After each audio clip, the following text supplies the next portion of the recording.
Well, welcome everybody to this live stream this morning. Good to have you with us for this discussion on reimagining workplace productivity. Let me first introduce my co-host. Swamy's background has been in leading technology strategy for major financial services organizations and now as S&P Global EVP and our global CIO. So Swamy, thrilled to have you here. Thanks for joining today. Thank you for having me, Chris. So just by way of introduction to myself, so I lead the workforce productivity team in 451 Research. 451 sits within the market intelligence division of S&P Global. We were acquired as a company by S&P Global about a year ago. And as a group, we basically provide technology, research, and advisory services to different enterprise investor technology and other clients. So our format for this live stream, I'm going to spend 5 or 10 minutes kicking us off with some of our research around workforce productivity, and then I'll bring Swamy in, and he's going to take us through some of what S&P Global has been doing to reimagine how we work together as a company and how we work with our customers. So let's kick off by having a look at some of the research. So, first off, obviously one of the big implications of this COVID year has been the shift to remote work. So let's start with that 64% on the left at the top of this slide. We've seen this number go up and up through this year. I think when we first surveyed, sort of as the initial lockdown happened, the number was at around 38%. It then went up to, I think, 50-something% in June. And as of October, when we last surveyed the market, it was at 64%. And that's basically the proportion of businesses who have implemented permanent and expanded remote work policies, which, in contrast to what businesses were supporting sort of pre-COVID, pre-2020 is a pretty staggering amount. And then the numbers on the right, while not without challenge, of course, a clear majority of businesses seem to believe that the majority of their employees can remote work effectively. So if we just think about some of the scenarios that might play out post-COVID on the next slide. So the shift to remote work is obviously only one dimension that will shape where we're headed. We recently did an exercise where we took some of our data in 451 Research, some of both our business data, our consumer data, and we put it together with some of the really interesting data from S&P's economic forecasting teams. And this gave us a perspective on where we think we are. So based on the view that this kind of landing zone will be largely determined by the pace of the economic recovery coming out of this year, and the degree to which we'll see some of the behavior changes, either on the business side and the consumer side, stick longer term or not, then I think there's a case to be made that we're somewhere where that red dashed box is. So if you just look from the kind of center towards the right of the slide. So perhaps a slower than we'd like economic recovery, some of the remote work and other workplace behavior changes, along with some of the changes that we've seen happen this year in terms of consumer spending and shopping behavior, sticking longer term. This puts us, I think, in an environment where businesses are realizing the need to actually rethink and reimagine how they support their workforces and how they support their customers. So a return to sort of pre-COVID normality doesn't look like it's on the cards. So then if we think about sort of what this means on the next slide, I think a lot of the assumptions about work that we used to have coming into this year are less relevant than they were a year ago. This has been an unprecedented time of digital immersion. There isn't a whole lot of precedent really for how to deal with the kind of intersecting and compounding challenges that the workforce has experienced. We've seen right across different industries, resourcing pressures, headcount pressures, different workforce arrangements having to be implemented, new tools and new time spent in new digital channels, both on the business and consumer side. And workforces being set new priorities, right? New priorities being handed to them for them to respond to new market conditions, new competitive dynamics. And so I think all of these changes really have to be reflected in how businesses conceive of and how they think about their work. So if we just go on to think about sort of what this means in terms of productivity, there's lots of different ways we can think about this. This could be a sort of 5-hour live stream as we as we talk about this. But this is a bit of a crystallization, if you like, of much of what's come out of our research this year. And in 451, we're regularly surveying different cohorts, right? So employees of non-managerial level, mid-manager, senior level, up to C-suite. We speak to technology decision makers, whether they're in IT or lines of business. We speak to different business leaders as well. And this is a bit of a crystallization of what comes out of that research. We said early on, after the big lockdown started to happen, that the sort of plunging into conferencing tools that pretty much everybody did who had to remote work could only ever really have been a quick fix. Lots of companies struggled with meeting cultures prior to 2020, and in some ways, as much as that was necessary to sort of have a minimally viable way of people actually being able to work remotely and communicate with one another, in some ways it worsened the friction that people had for a long time felt across their work. And the data has shown consistently, actually, for several years, that employees want much more purposeful kinds of collaboration, along with more time to be able to just focus on their work without the conversation element sometimes. I think secondly, employees are looking for ways to digitally rebuild the context around their work, because obviously a lot of that has been lost from face to face. And it's obviously not just the time when you're in the office with someone, it's when you're at an event or on site with a client or at a conference or some other occasion. And they need that context to be focused. They need to feel aligned with their peers and, of course, with customers as well. There's been consistent feedback also in the research for years that the growing number of tooling silos that employees are having to cope with and manage is right up there in terms of what drains sort of day-to-day productivity. And again, that's been a big challenge this year. And there's been a good amount of sentiment that what they want is maybe fewer tools, if not fewer tools, then certainly better integrated tools, so that they can create the kind of workflows that they deem necessary to be productive. And then finally, more transparency, both within teams and across teams, transparency around goals, transparency around responsibilities and progress, around their workflows, around decision making. And so, in summary, a lot of businesses are looking for more operational agility.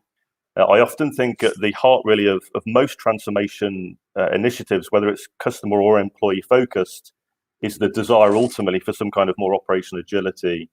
And it's through a lot of these things that they'll find that, right? More focus for the workforce, the ability to sort of enhance and elevate context around their work, better alignment across teams and divisions, a more seamless technology experience to underpin those things, so that employees can be more agile. So on the next slide, one of the interesting things about this year is that a lot of those things often weren't even present before COVID. I think that one of the very interesting things this year that the research has shown is that it's lifted the veil somewhat on the state of work, and there has been this consistent refrain from businesses, which if I was to paraphrase it, would go something like, we didn't realize how poor the information flow was across our business, and this year has really exposed that. So we've seen a lot of that this year. And so if we think about that, face-to-face is obviously, for a lot of employees, very important, and it satisfies a whole bunch of different things, social alignment, decision-making. But I think also, and this isn't something that is often talked about, I think historically it's had the result of allowing businesses not to think about how to better design and manage work. It's been a kind of glue that's kept things going, that's paved over cracks, if you like. And I've seen countless examples in our research this year of businesses who have documented things better because they've had to figure out new ways to collaborate that they weren't doing before, integrating their systems and automating workflows in a way that's allowed them to reduce things like email and calls, so they get those efficiency gains, again, which they didn't maybe have before.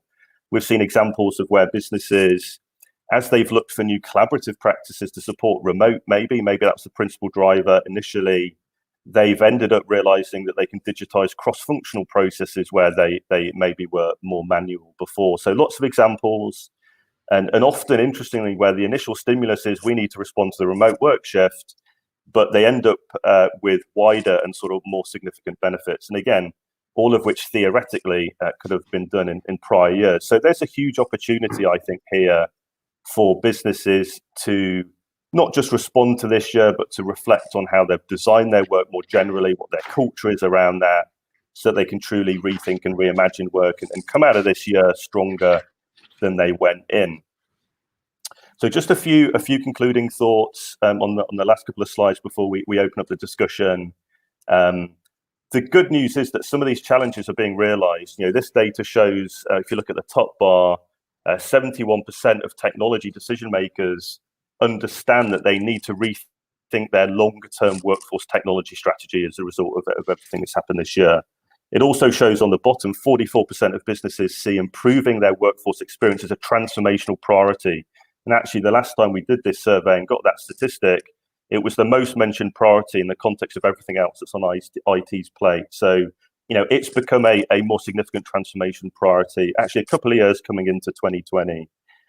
One of the potential implications I think we're seeing is, potentially a growing gap between digital leaders and laggards.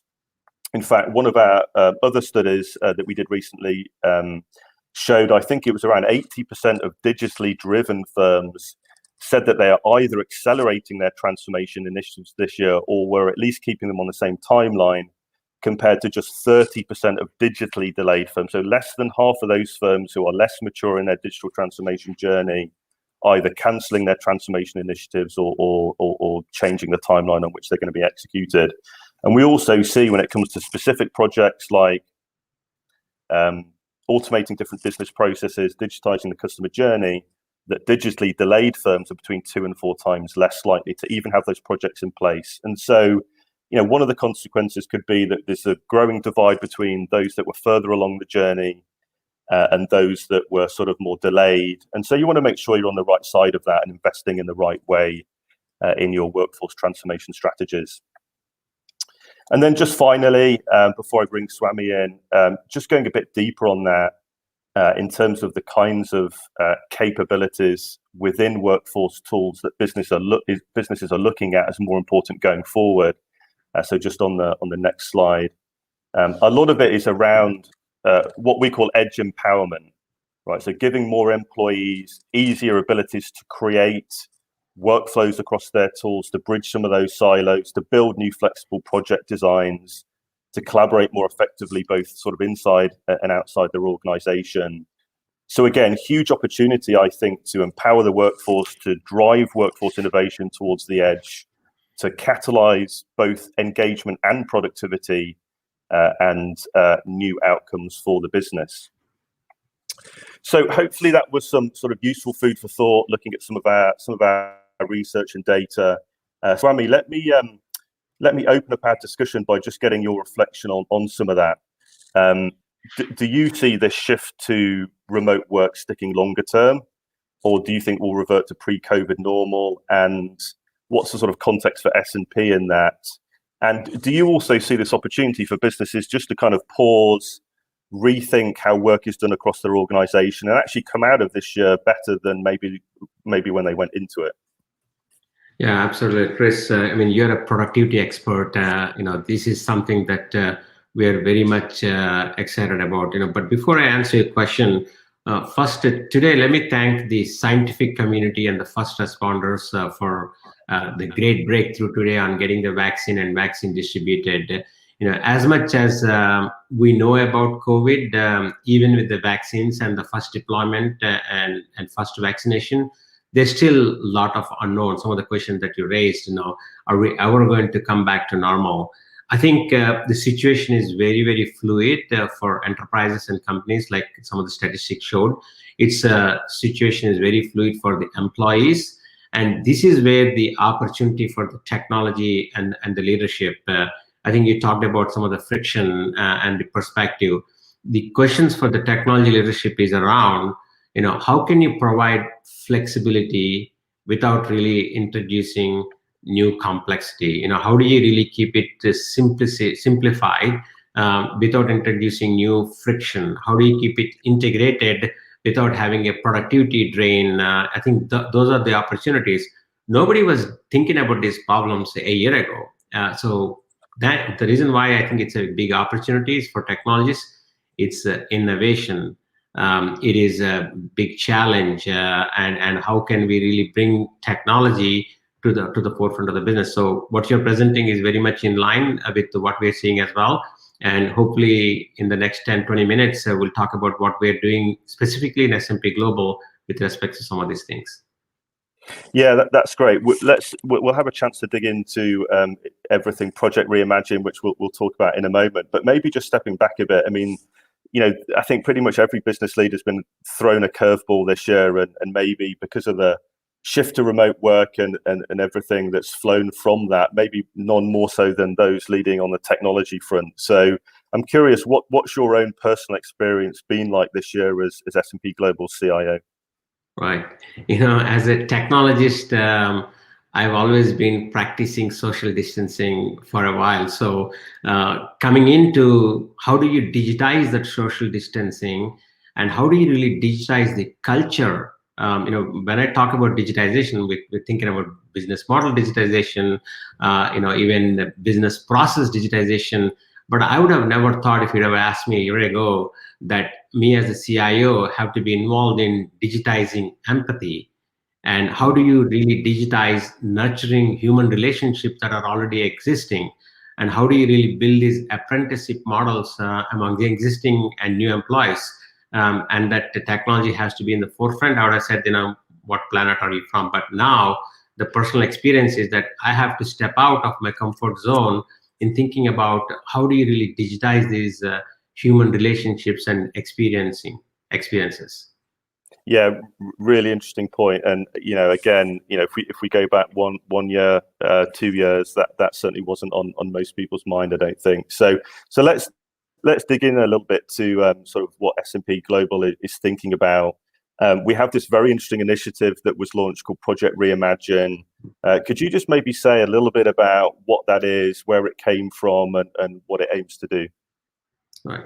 See, because of S&P Global being a global company, we have been keeping track of the pandemic right from the tail end of last year. And we've been preparing what would be the impact for the company. So we're very fortunate to be able to say, because of the technology strategy and the cloud adoption that we had, that we're able to kind of flip the switch and work remotely without a whole lot of challenges. And when I talk to my peers and the CIOs and other technology leaders, for the most part, that day one, being able to enable the business to continue, I think we're now past that. So what we had done at S&P Global is that we said, okay, the day one is good, but how long can we sustain? And we know for sure we will never go back to the old ways, but it's going to be different, not knowing what it is. So we said that we have to think about 3 things. Number one, how do we really serve our customers? Because our customers are also going through the same process. And then how do we really work with the employees, like the future of the work type of an activity? And then where do we work? And then looking at all the experiences and say, how do we digitize them? And then how do we keep the technology simple, but at the same time integrated, knowing in the background that nobody was preparing for a technology suite like this. So we're kind of inventing and playing on the fly and minimizing that friction, but there is definitely friction. So the Reimagine focus is around those 3 towers. How do we serve our customers? Where do we work? And then how do we work?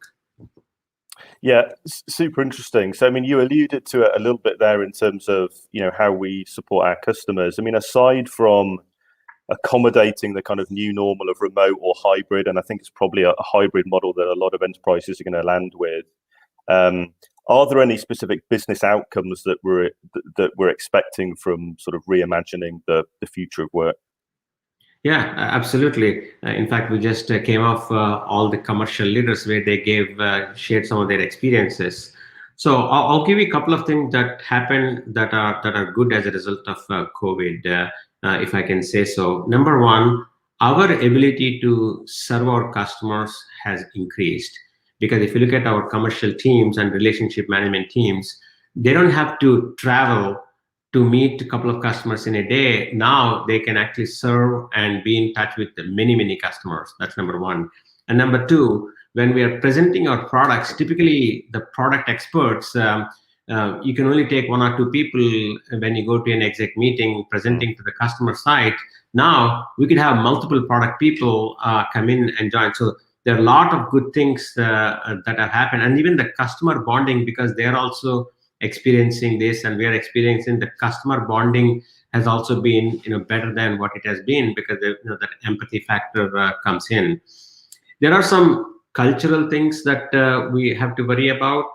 For example, depending upon the country that we're selling in, not everybody is comfortable turning on the video. Not everybody is some people come in with just the phone, so presentations and demos can be a little bit more difficult. But overall, from a customer engagement perspective, and we being able to present, and even customers wanting to use our tools has skyrocketed. Not only because of the technology and the situation, but the role that S&P Global plays in the financial industry. Yeah, that's some really interesting examples. So obviously, some clear and obvious sort of business outcomes that have already been materialized. Maybe you can just talk a little bit about the timeline around this. I mean, have there been any, strategies or best practices that have already emerged from Project Reimagine, or are we still in the kind of discovery phase of trying to understand, trying to still understand the impact of what's happening and trying to figure out what those strategies need to be going forward? Right. Let me maybe address tower by tower. So let's first talk about where we work, right? So depending upon the country that you're in, or even inside the country, depending upon the metropolitan area that you're in or the region that you're in, we had a framework on whether the office will be open or not. And then we now have to then worry about how do we really orchestrate who wants to come in and then who wants to work. So we have a reservation system that we're working that allows you as a manager to say, I like my team to be, even the office is open, and I like my team to be there 3 days in a week, and then team A, team B, and then how do you really use software to enable that orchestration of who's in the office and who's sitting in what desk, and so on. The whole reservation system is something that we are working on. So there are a lot of best practices on how to binker that anchor and flex model. What are your anchor days? What are your flex days? What does it actually mean to the facilities? Is all part of that, the where we work. And when it comes to how we work, there are a lot of things that we are thinking about where we are actually experimenting on how do we really improve the collaboration, both in customer interactions and employee interactions. There are different types of interactions. Is it a one-to-one interaction? Is it a one-to-many interaction? Is it a many-to-many interaction? And then how much of them is spontaneous interactions that happen that are not scheduled through a meeting?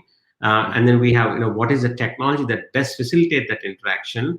And then how does that integrate with the rest of the tool set? Whether it's Outlook or your chat function, persistent chat function, or a chatbot, how is that integrated is part of what we're looking and experimenting. The one thing that we are also doing is the spontaneous interactions, which I'm very, very passionate about. You get to walk around the office and then knock on anybody's doors and then walk in if the door is open. And that's the type of culture that we have. And I'm sure a lot of our customers also would like to have that culture. So we're experimenting with the technology where you could just check into your room, sort of like be in your office and open the door, and then people can join in, and then you can just have a conversation. And then our employees in this pilot that we're doing are taking this to the next level, where somebody logs into a room and they can put their Spotify, and if you have your own Spotify account, you can listen to the same playlist and enjoy music while working together. So those are the type of things that we're experimenting to see how we can make it spontaneous.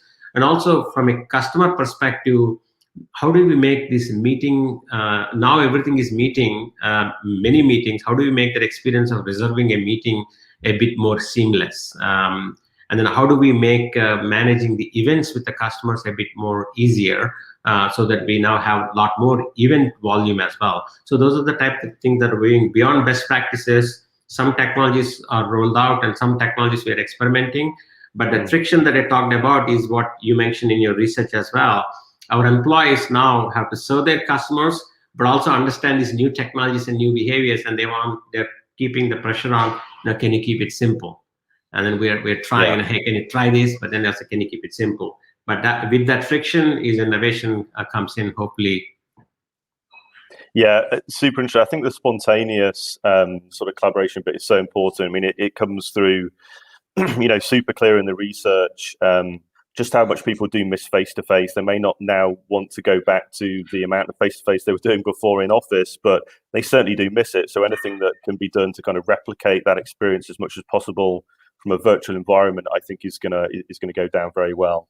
So that was very interesting in terms of some of the kind of technology approaches we're looking at. Is there anything that, from a technology point of view, doesn't exist yet or isn't mature enough yet? If you had a wish list of things you would like to make happen, is there anything on that list that we're kind of working on? Yeah, look, I think if the traditional collaboration vendors, like the one that we have already been using before, be it Zoom or Microsoft Teams or WebEx, in some companies are using WebEx. If I have a wish, they probably have much more integration and much more innovation. I think integration is a big pain for us. Allowing a particular agile team to switch from Azure DevOps to a solution where they can do a little bit whiteboarding and then come back and have a chat conversation, but then click in to be able to have a quick video call. That seamless integration, if I have it led by these collaboration vendors, would have been nice. But that's kind of like the fun part, is that nobody was thinking about these solutions, and we're seeing these guys are thinking aggressively, and a lot of innovation is coming.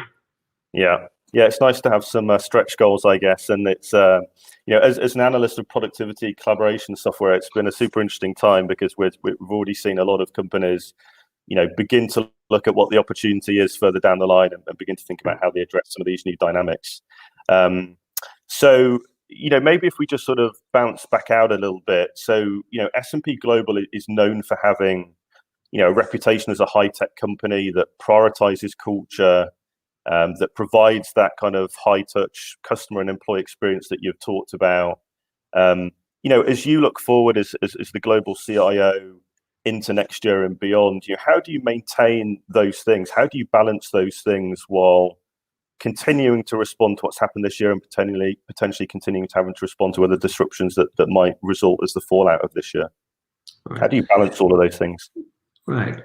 See, I just came out from an internal awards ceremony where we did a codathon, and then we awarded the final winner this morning.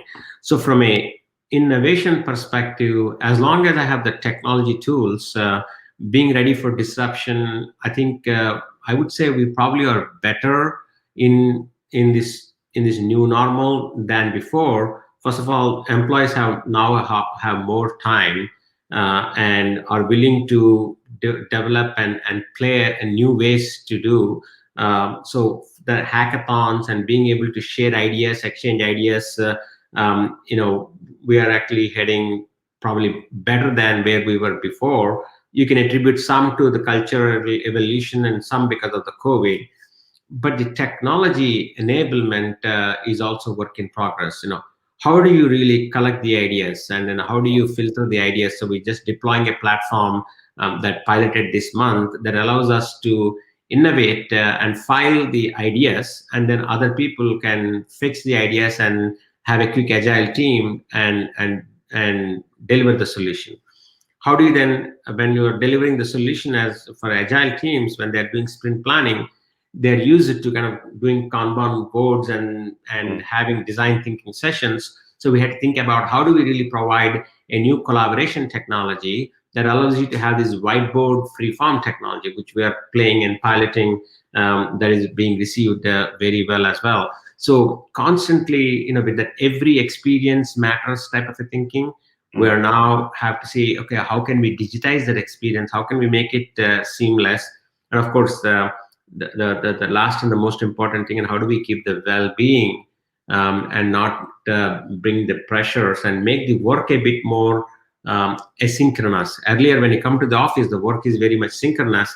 Agile teams by nature are synchronous, but now the challenge is how do you still make the same outcome, but now the interactions have to be asynchronous because you now have to spend a couple of hours with your kid teaching. So how do you make the workload asynchronous is also part of the thinking. Yeah, it totally makes sense. Looking externally to S&P, is there anything that inspires you? Anyone out there or any company out there that's doing really interesting things as you sort of have, looked across this year at what others are doing? Anyone else who's really getting it right, would you say? Look, if you, I always get asked that question. We love being S&P Global, and we're very good at what we're doing, and then we have a very good path. When I look at like the best in class, I have like one of each. I really like the way the Netflix does the customer engagement. They know what shows you watched, which one you paused, and then your recommendation engine. So we're trying to see how can we bring that customer experience and that knowledge and analytics to the developer so that we can deploy solutions a lot faster. So to me, Net Promoter Score is a lagging indicator, and that customer engagement, which we do collect today, we can make it as real time as it can be, from a monthly reports to maybe weekly reports to a daily report that will allow us to understand what customers are doing on our platform. Would be very valuable. So in that sense, I see Netflix, obviously how companies innovate and how fast people are deploying. Google and Amazon are doing wonderful things. So yeah, a lot of inspiration from the Valley for sure. That's great.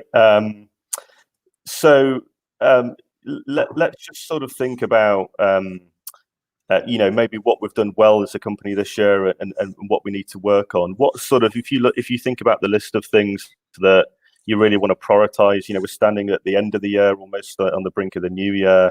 What are some of the kind of things that you're most immediately going to be focusing on around this topic, reimagining work, as we hit January and go into Q1? Yeah, a couple of things.